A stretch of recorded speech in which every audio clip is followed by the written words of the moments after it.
It's been 3 weeks since a Kyle teen, Michael Mince, was killed in a hit and run. Tonight, investigators say they've received tips but no solid leads. I sat down with the teen's mother just hours ago, who says her son would have turned 16 in days. Now her plea to help find the driver responsible. The pain comes back because he was 15.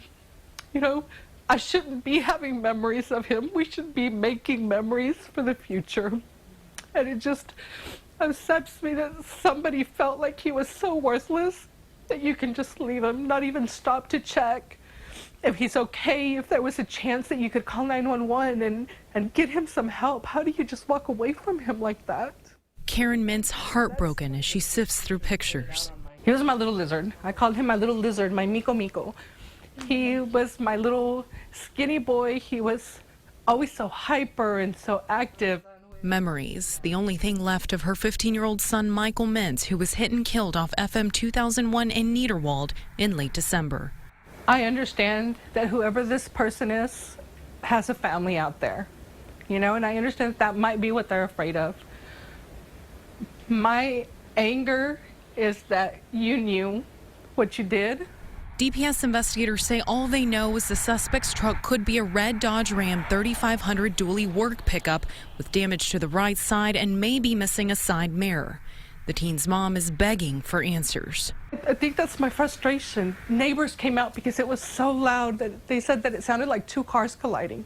How do you not know what you did? She says the hardest part is understanding someone was behind the wheel when they hit her son.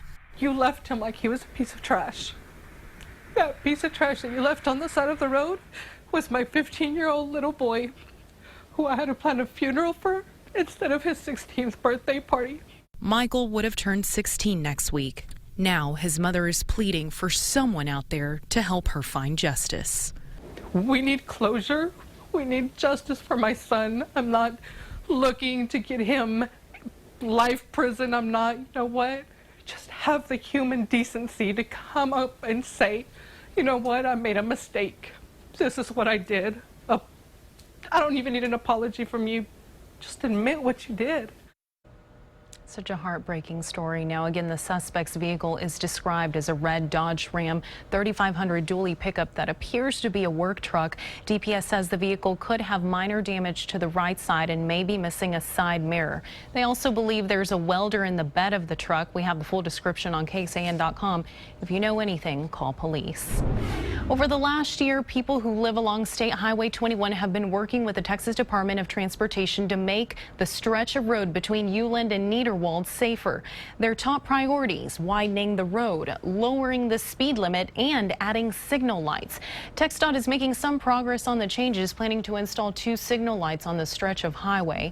More projects, though, like creating 35 miles of passing lanes, might not start for another 5 years.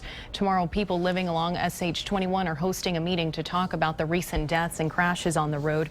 The meeting will be at Niederwald Town Hall starting at 6:30 p.m. And today's